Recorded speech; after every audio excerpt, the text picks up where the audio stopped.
Alright, so you want to play Master of Shadows? After playing Heavyweight, I decided to shift gears to try a build more focused on single target DPS. At the same time, I wanted to try a hybrid spec that combined both melee and magic together. So after doing some research and looking through my skill cards, I decided to try my hand at Shadow Hybrid with Master of Shadows. And I'm not gonna lie, this spec is pretty sick.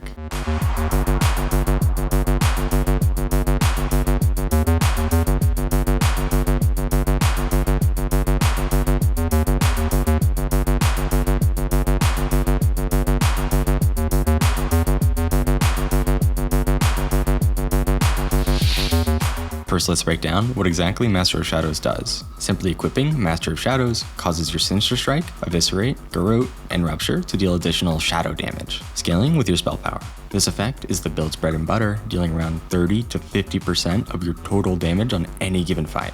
Moving on to the second effect, your crits with Sinister Strike grant you a stack of Apprentice of Shadows, increasing your shadow spell power by 20% of your agility, plus 8% spell haste for 8 seconds. This stacks up to 3 times for a total of 60% of your agility into spell power conversion. This second effect has direct synergy with the first, boosting your spell power via your melee stats, so you can pump out a ton of shadow damage. For the third and final effect on Master of Shadows, casting Eviscerate or Rupture consumes 3 stacks of Apprentice of Shadows, granting you the buff Master of Shadows. Similar to Apprentice of Shadows, Master of Shadows grants you a 60% of agility to spell power conversion buff, but substitutes the spell haste for 10% shadow critical strike chance and damage. Keep in mind, Apprentice of Shadows and Master of Shadows do not stack. Both can be up at the same time, but there's no reason to keep them both up consistently, so you should typically aim to have Master of Shadows up over Apprentice of Shadows if given the choice. If it wasn't obvious yet, your main stat in this build is going to be agility for Master of Shadows conversion effects. Otherwise, for stats on gear, you should also be on the lookout for crit chance, as you benefit a ton from having your Sinister Strikes consistently crit.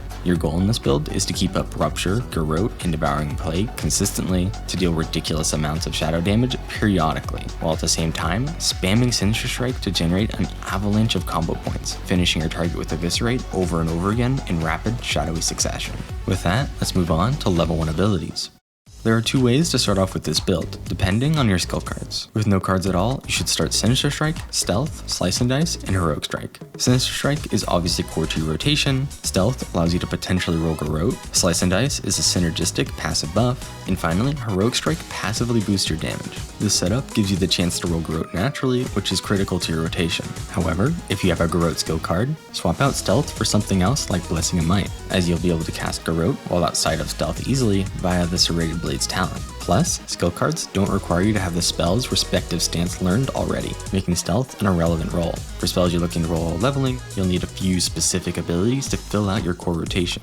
You should already have Sinister Strike and Slice and Dice, but you'll also need to either card or roll Rupture, Eviscerate, Garrote, and Devouring Plague. Rupture is a huge component to Master of Shadows DPS, plus is integral to your energy regen via the Malice talent. Garrote is a huge portion of your damage and energy sustain as well. Eviscerate is another huge component to your damage. And finally, Devouring Plague allows you to run the Sinister Plague RE, significantly boosting the damage of most of your core rotation. The only spell here that isn't common is Garrote, so if you'd prefer to skill card an epic ability such as Death Wish, and then roll any amount of these abilities naturally, feel free. Personally, it took me 4 prestige runs to get this entire rotation, so it's not that hard to do. As for non-core abilities, you'll also want a mix of CDs and buffs. Worth noting most are Hunger for Blood and Shadow Form. Shadow Form is a passive 10% shadow damage buff, making it the best stance you can get for this build. And Hunger for Blood grants you a 10% physical damage buff, lasting for 5 seconds per bleed you have on the target. Since you're already casting bleeds anyway, you can get this buff easily to be active 50% of the time by speccing 1 talent point into the Deep Wounds talent. These spells are both worth carding, so if you have them, I would recommend doing so. Moving on, you should also be on the lookout for a weapon enhancement, preferably Rock Batter weapon, but Flame Tongue weapon is okay too. For passive buffs, Rampage, Aspect of the Beast, Inner Fire, and Strength of Earth Totem increase your damage, and finally, Death Wish and Arcane Power are great CDs. For utility spells in this build, Seal of Wisdom, Water Shield, and Mana Gem are good ways to keep up with your mana consumption. Feign Death, Hand of Salvation, and Fade help you reduce your high threat gain, and finally, Shadow Step, Intercept, and Charge are good gap closers. As for legendary spells, there's nothing integral to the build or specifically worth noting, so feel free to pick whatever you want. With that, let's move on to Mystic Enchantments.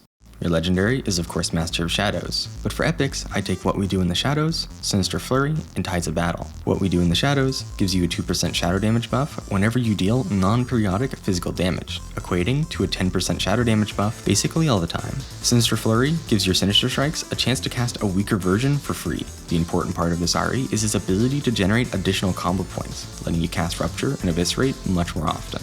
And finally, Tides of Battle gives you either a passive damage buff or energy regen buff, depending on when you cast Sinister Strike, when either above or below 90% total energy. For low rarity REs, I take Aggression, Weapon Expertise, Mental Quickness, Precision, and Sinister Plague. Aggression increases your crit chance with Sinister Strike and Eviscerate. Weapon Expertise is, well, expertise. Mental Quickness improves the respectively named talent for more spell power conversion. Precision is hit. And finally, Sinister Plague increases the damage of your Sinister Strike, Rupture, and Garrote by 12% against targets afflicted by your Devouring Plague. If you have the gear, feel free to drop Precision or Weapon Expertise here for Blade Twisting. But with that, let's move on to talents.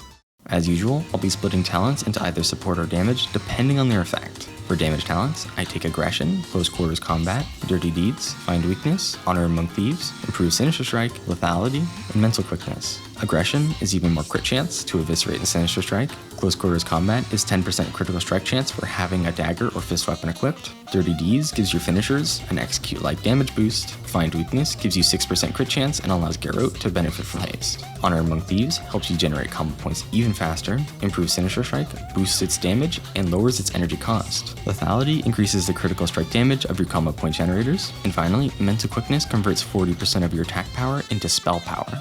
As for support talents, I'd grab Dirty Deeds, Relentless Strikes, Seal Fate, Serrated Blades, Vitality, Weapon Expertise, Cut to the Chase, and Malice. Dirty Deeds reduces the energy cost of Garrote. Relentless Strikes gives your finishers a 20% chance per combo point consumed to give you 25 energy. This basically refunds the energy cost of your finishers consistently. Seal Fate allows your crits with combo point generators to add an additional combo point. Serrated Blades allow you to cast Garrote while outside of stealth. Vitality gives you 40% energy regen. Weapon Expertise is even more expertise. Cut to the Chase allows your finishers to reset Slice and Dice. And with how often you'll be casting finishers in this build, you should only need 1 or 2 points in the talent to fully benefit from its effects. And finally, Malice is super critical to this build's energy regen, so make sure you have your blades active 24/7 so you can consistently generate your energy.